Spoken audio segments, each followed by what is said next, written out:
What is up, everybody? Welcome back to episode 6 of our podcast, Bulletproof Mindset. And today we've got an interesting topic where we go into a little bit of detail about if this is your first time or you're maybe struggling to get into a gym, you have no motivation, you don't know where to start, and it maybe seems a little bit overwhelming. So as always, our podcast is here to help you bulletproof your mind and body through the health and fitness and through our experience. So we hope you enjoy today's episode, and let's get into it. Okay, so getting into the gym, if you've never worked out in a gym before, can be pretty scary. Pretty daunting. Do you remember the first time you walked into a gym? I can slightly remember it, but when I first started in the gym, I was with a friend, so I don't think it felt just as daunting as it would have. So I think we were in 6th year at high school. This is where I think high schools generally have the power to set the tone for a whole bloody generation. Mm-hmm. We had like a free period on Fridays, and it was 5th and 6th period. We used to go to escape and do snowboarding, but when we were in 5th or 6th, it was 6th year, because you're not seen as an adult until you get to 6th year, but we were allowed to go down to Wisher Sports Centre, mm-hmm. and we could fart about with the machines, right. And see, because it was basically your class. Every cunt was fucking about. Like, we were standing on the shoulder press machine, doing shrugs, we were doing the stupidest stuff. Mm-hmm. See, if I was a member, you'd be like, I'm out. I hate kids. Aye. Well, actually, surprisingly, I had a client, and she says I moved to Gym 24 because it was just full of Waynes and Wisher, and Wisher, and she hated it. Hated it. You can see it. Look, don't get me wrong, sometimes when even I'm in the gym, depending on the gym that I'm training in, see when there's a lot of kids, I know, it's a lot more annoying, isn't it? It is annoying. Look, everyone needs to start somewhere. This is one thing, actually, you do not, I hate when people go, oh, the gym's so busy. You do not own that fucking gym, right? You pay a membership just like everybody else pays a membership. Yeah, okay, is it good to train in an empty gym? Absolutely, but respect other people's fucking... And if you understand that it takes hundreds of thousands and thousands Pounds to open a gym, if you want to pay that membership to be in there yourself, on you fucking go. You pay £100 a month, right? But yeah, so... getting into the gym, for you, anyone that's listening, maybe you've tried it, you've not managed to get into a routine. It seems daunting, it seems scary, it seems intimidating. Mm-hmm. What we wanted to do today is jump into some tips and tricks that we like and that we've used with some of our clients getting into their first day of the gym, mm-hmm. Getting into a routine, getting into just becoming that health and fitness person that gets to the gym. Mm-hmm. It can seem a bit vain, I think, the gym. I think that we're slowly shifting away from it, but mm-hmm. My view in the gym was anyone that goes there just wants to be jacked and want to be huge. Mm-hmm. They love themselves, they're taking pictures in the mirror. But the older and older I get, and what fills me with passion and fire to do what I do is to help people just become healthier, stronger, bulletproof individuals. Mm-hmm. So definitely that's the goal. So I 100% agree. More people are getting into the gym for the reason of being healthy, mm-hmm. than just to look good. Definitely. So obviously we wrote down some points that will help so many people athleting who are going to listen to this. So the first point that I brought up is go to a gym that will give you a solid induction of the equipment. So important. Important. I think the induction is easily overlooked. Mm-hmm. And so I've been lucky enough to go to many different gyms over the UK, in Ireland, even abroad. And I guess it's because it's my job. I'm in the field, and I've always been curious about the field. I've always paid attention to what that experience looks like. If you're choosing a gym, a good gym to choose is someone who takes pride in that. The minute you walk into that door, and if they're giving you, they're attentive to you, they're listening to you, they're giving you eye contact, they're a welcoming, friendly person, there's a good chance you're in a good gym environment. Mm-hmm. And that's one thing that I guess is overlooked as well, as the gym environment as well. But definitely. So with induction, what do you look for in induction? What would you like to see? Imagine a client comes to you, or someone walks through the door, for you to set them up for the best success. So the first thing that I always ask them is have you been in a gym before? Mm-hmm. And if they've not been in a gym, then I won't give them an induction of the full gym that day, because the people who are coming in, they'll find a lot of the gym far too daunting. So Obviously, we have resistance pin loaded machines in most gyms, in Wishaw Sports Centre and Gym 24. You have your cardio equipment. Cardio equipment is the least daunting equipment, mainly because you can go on one machine and you're there yourself. You put your headphones in and you feel like you're all alone. Obviously, people think cardio is how they lose weight as well to start with, so they're always going in and looking at that cardio equipment first. So you show them the cardio equipment, and then you show them all the resistance machines, the machines that are simple to get into, nice and comfortably, less scary looking. Then I'll say, look, this is the free weight area. This is what's in the free weight area. I'm not going to lie to you, I don't think that you will feel 100% comfortable getting in there yet. But you start up here, I'll write you a wee mini plan. Once you're nice and settled up that side of the gym, come back to me and then I'll happily show you this side of the gym. And they go, that actually sounds perfect. Yeah, no, I like that. So for anyone listening that's going, hopefully by the end of this podcast you have a better idea of a plan of action to get you from where you are currently to being somewhat comfortable in a gym. Nice and I would say leave that induction. So go into that induction with two main things to try and achieve. One of them being understanding the layout of the gym and the equipment that's being used. Now, you do not have to leave that session knowing what an overhead press is, what a leg kickback is, what a chest press machine is, cable fly. Just understand where the layout is and where or how some of the equipment's used in most gyms. So anyone that's not comfortable in a gym, don't let this overwhelm you. There's only so much kind of variety in a gym. You have free weights, which will vary. You have dumbbells, you have barbells, you have a squat rack. That kind of falls under the category of free weights.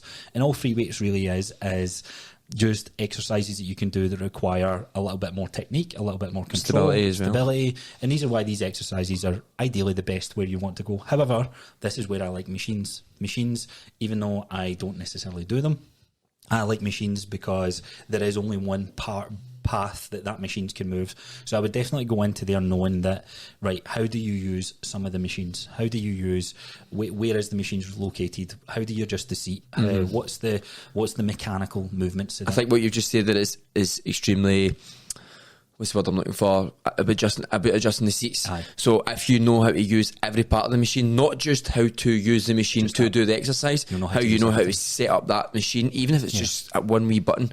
If you know how to use that one wee button, that machine is so much less daunting. Exactly. And the thing is, if you're in a gym like Gym 24, all the lifestyle fitness machines, the good thing about these machines is most gyms in the UK actually use more or less the same equipment. Machines, There's different varieties, but if you know how to use one of those life fitness machines, is the same rules or principles apply to the next machine. So for example, there's a yellow highlighted lever, and that adjusts the seat. It adjusts anything on that machine. So if you see a yellow lever on a different machine, most likely it's going to adjust something there. Now, the beauty of anything of this, not to overwhelm anyone listening, but there'll be a name next to that machine. Type it into YouTube. If you've done the induction with your instructor and you felt they've done a good job, but then you have bad memory, like myself, maybe a wee bit of Alzheimer's creeping up on you, and you're like, oh fuck, what was that? What did they tell me about this? Just look at the machine, type it into YouTube. You'll get a very basic demonstration of what that is. So I think the YouTube thing is fantastic because YouTube shows you so many things. I think another thing to add on to that is don't be afraid to ask questions.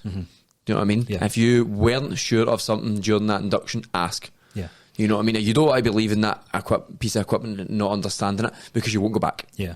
And this is the thing as well, just because you've had an induction doesn't mean you can't get a second one or a third one or a fourth one. I genuinely believe if the gym is run by some good people who are really not looking just to capitalise profit, you should be able to book in as many inductions, class inductions as you feel comfortable to. And that might look like, it might be a wee bit more time consuming, but I know for a fact if you join Gym 24 and you say, look, I want an induction where it just takes me through the machines, and then I want an induction that takes me through a wee bit more free weights, there would be no question about it that we could book that in. You might be a wee bit restricted on the time, but you might have the different person that takes you through them, but we would always book that in. I think that's a big thing as well.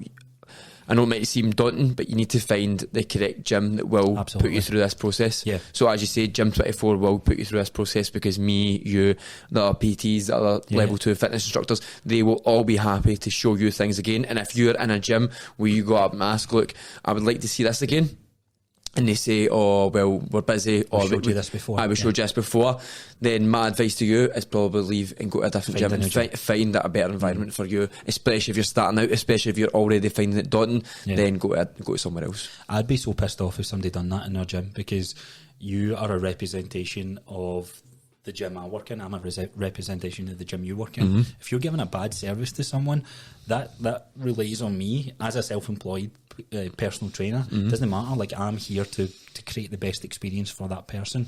So anyone listening, do not be afraid to ask questions. It's scary. You're looking at the fitness people. You might be looking at a big jacked person like me as well, and you don't want to ask questions, so you go to the smaller, skinnier James first. But I wasn't even expecting that there. What's he going with this? No, but like, some gyms do. The gym people can tend to be the most aesthetically pleasing and all that sort of stuff, but don't let that put you off. Don't let that ask you for questions, and yeah, make sure that you've left feeling somewhat comfortable of the layout and how the machines work. 100%. So we touched on YouTube. I guess the next thing, so we've got gym environment, we've got the induction side of things. What's the next thing? So the next thing is getting a mini plan in place going forward. So the first thing you can do is you can ask the instructor who's took you through, do you do mini plans? So obviously where we work, Gym 24, they have plans in the app. Look, I usually give a wee mini plan out.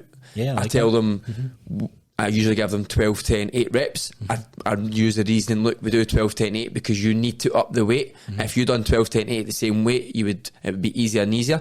So I give them 12, 10, 8 so they're used to upping the weight, and that makes people feel really good. Yeah. I give them machines that I've definitely showed them through, and I tell them, I give them an alternative as well. Yeah. So in case they come in and it's really busy, they'll have alternatives, so they're not coming in going, oh, if that's not here, where can I go? So there's always space for something else they can do. It's so important to have a plan. I definitely, anyone that's listening that's going to try and approach this, do not go in and wing it. Like, don't get me wrong, there is a little bit of value getting in and winging it because it gets you more comfortable in that scene, and if that's the goal, cool, go for it. Not right at the start though. Yeah. Well, what, winging it? Winging it. So not right at the start. I think winging it to an extent of not your desired outcome. If it's like, look, I'm really scared to walk through these doors, I'm going to go in and I'm going to maybe execute this plan, that's going to help relieve that. But I'd say winging it in the sense of, you might go with a friend and you might have a plan that you... it's much easier to wing it with a friend. Aye, that's what I mean. Like, it's maybe something to, if the goal is just to get confident walking through those doors, cool. Next session, plan in place, or somewhat plan. Now, having a plan, there's different routes that you can go with this. There's so much free content online, it is scary. Now, there's so much free content online that it can be a wee bit overwhelming, and some are good and some are shit. We ideally would have liked to have one that you can follow for us, but that will be a future project for us.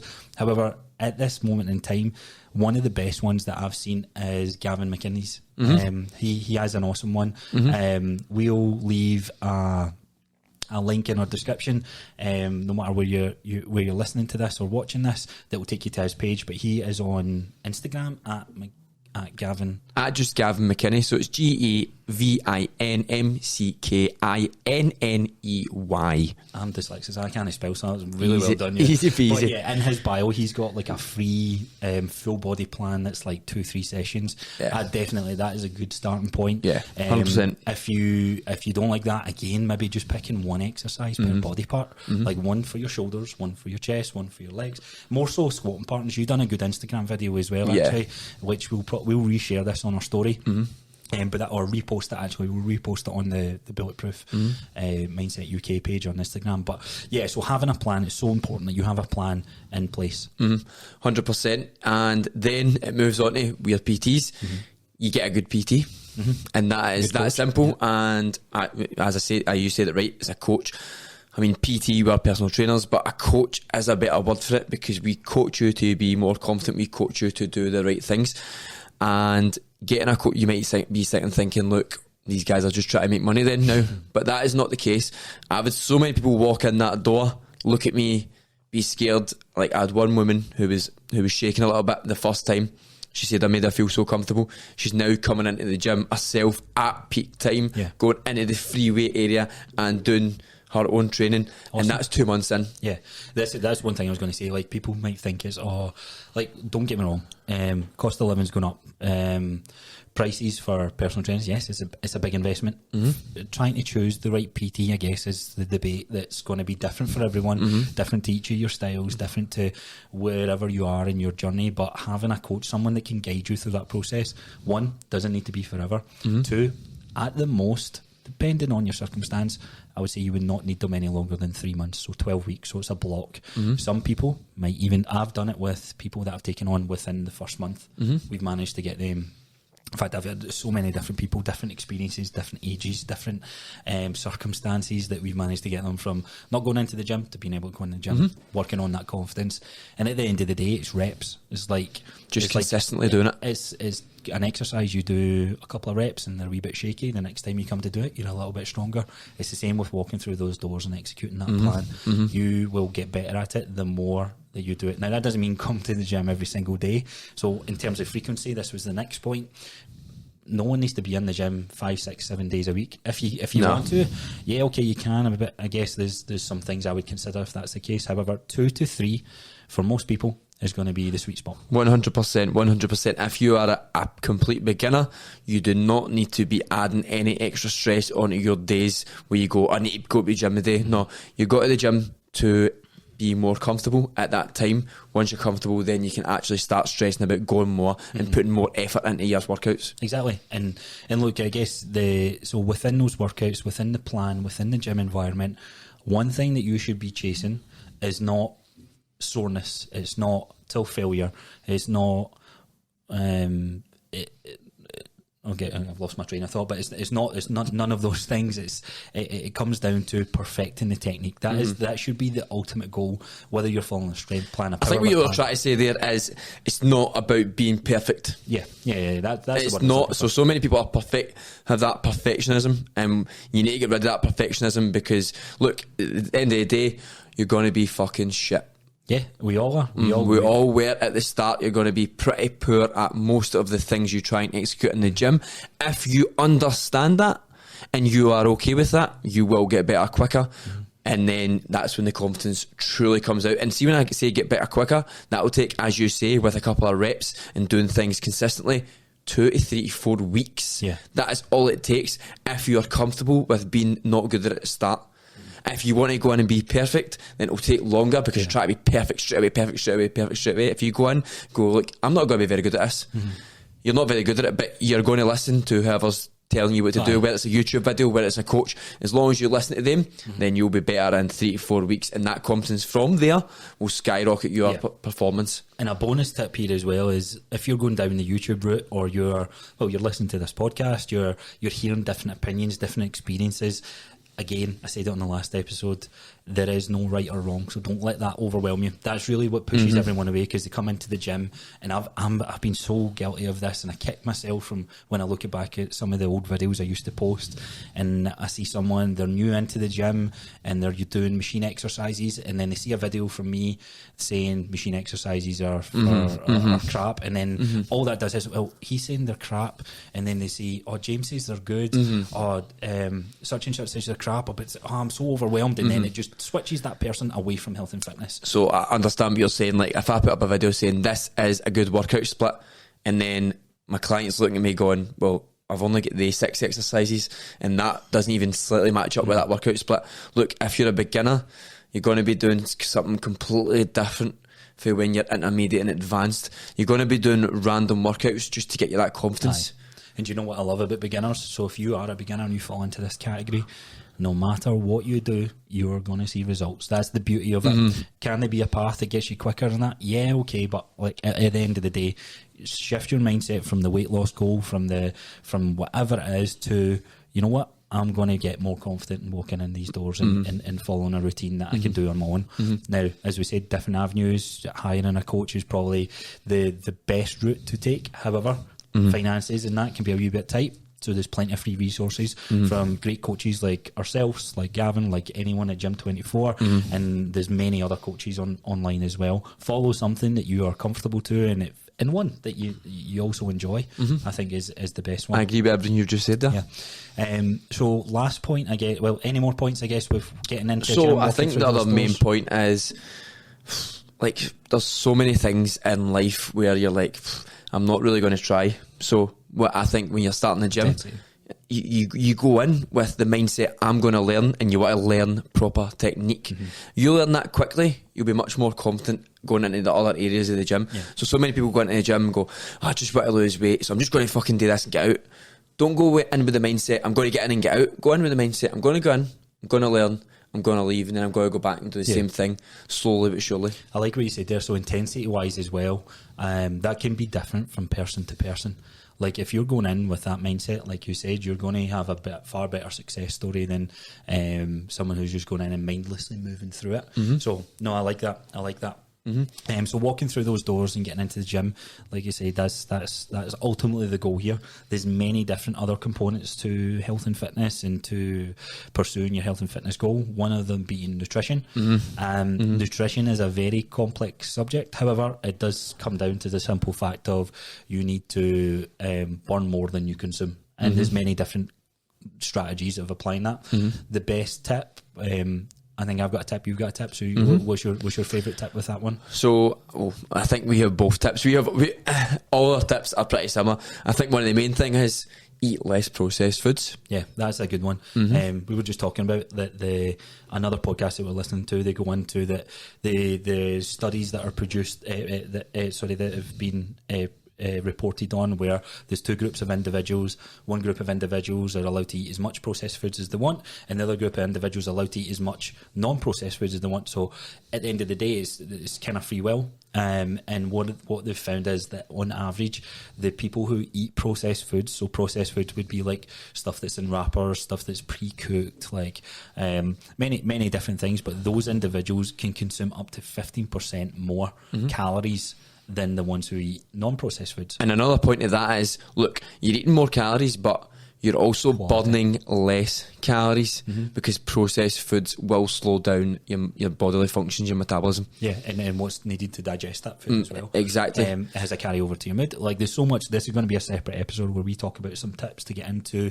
starting your nutrition journey and your eating better foods. Now, there's no right or wrong or good or bad food. As we said in a previous episode, sometimes a beer and a pizza can be a good food.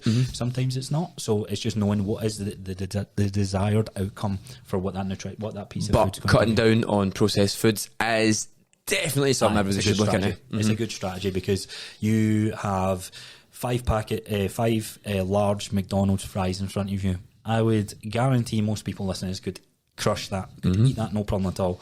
If I give you 2 whole potatoes, then it's a struggle. It's a struggle to eat through that. Some have, and then the fries have more calories than other. Look at Chris, I can do like 4 or 5 tubs of Pringles. I'm an animal because it's engineered. So processed foods are engineered and designed from the colour that they look, from the texture, you feel that on your fingers, to how it tastes in your mouth.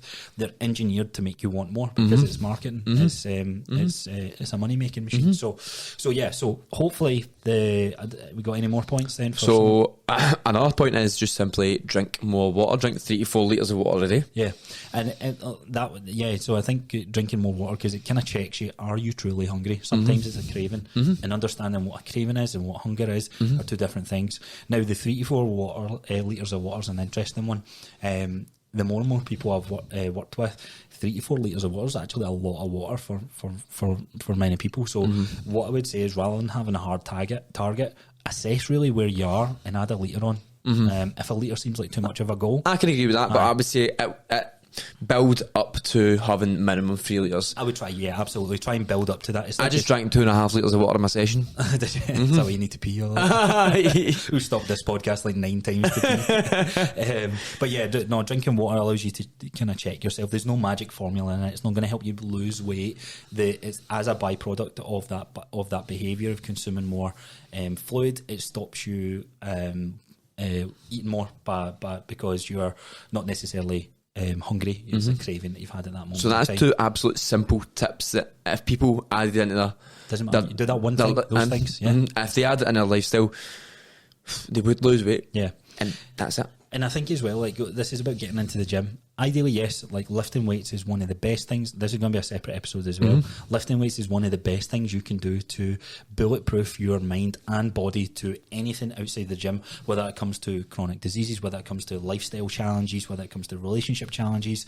Having a routine where you can let off some steam with lifting weights, there's so many benefits to that. However, if you cannot get through those doors through the points that we've mentioned, or you're not in a position where you can afford a coach just now, doesn't mean you have to give up. Walking, exercising outside of the gym is also another bonus point. Like again, the 7,000 steps is like the most research stuff. You hear the word 10,000 steps, but I was just reading stuff while I was on holiday. I seen a study that came up that was between 7 and 10,000 steps, and they kind of looked at that data and what that done in terms of impacting someone's health was astronomical. I can't even say the word. It was a lot. So, like, we're talking about steps. I think one of the main things that people get wrong about steps is people think it's the walking. No, it's the getting up and doing things and getting these steps in while doing these things. So it's not the walking part that helps you. It's the getting up and going out.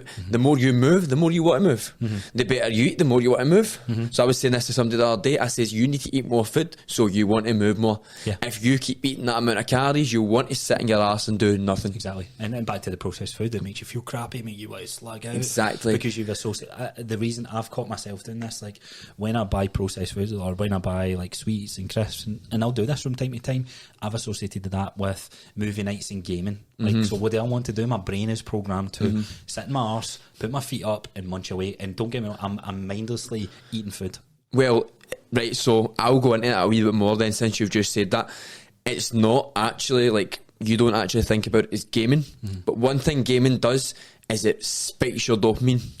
One thing crisps do is spike your dopamine. One thing chocolate does is spike your dopamine. As soon as you get that dopamine hit and you're sitting in the house, then you want a game, and then you just get into this slowly but surely revolving circle of dopamine.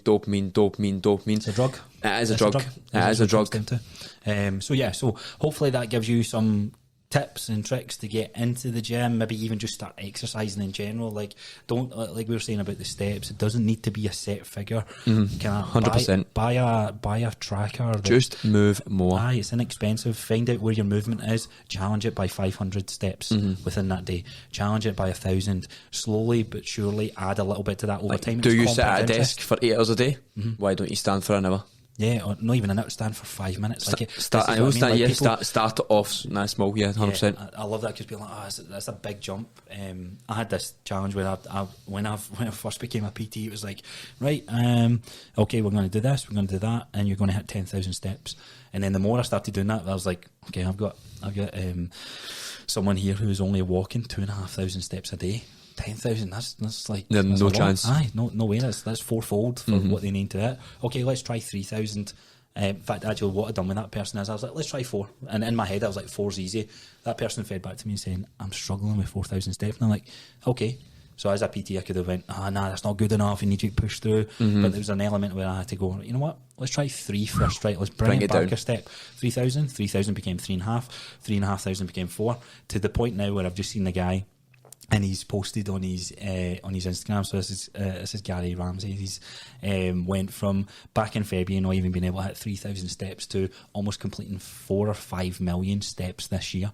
So he's been consistently hitting 8, 9, 10, 12,000 steps. It's unreal, and what the power of that does is unreal. I think you've just gave us one last amazing point to put to everybody else. Stop setting unrealistic goals. That is another one, actually. Yeah. So, as Dale said, he tried to get people to 10,000, but understood that this man only had 2,500. That's a 75% increase. If I told you go and lift 75% extra in the gym, could you do it? No. Could you fuck? So understand that you're going to set small goals relevant to you, and don't go in and compare yourself to anybody else, and don't listen to anybody else. If anybody else says to you, look, I'm lifting this weight on this machine, and you go, oh, I've only just started and I'm only lifting that. Set goals realistic to yourself going forward. Yeah, I like that. Okay, so I think that wraps up there. So hopefully you took some value from this. Even if you're an advanced lifter, I'm sure there's some nuggets in there that you can share with some friends, maybe share with yourself, kind of relate and assess for yourself. But if you enjoyed this podcast, we'd love it if you can share that feedback by giving us a like and maybe dropping us a follow if you just came across us. Share it with your friends and give us a follow on social media. So our tags are Bulletproof Mindset UK on Instagram. My tag is Raw Gym Fit. And you can find me at Coach Crosser, and that's on Instagram. So as always, guys, thanks for tuning in, and we'll see you guys soon. Have a nice day.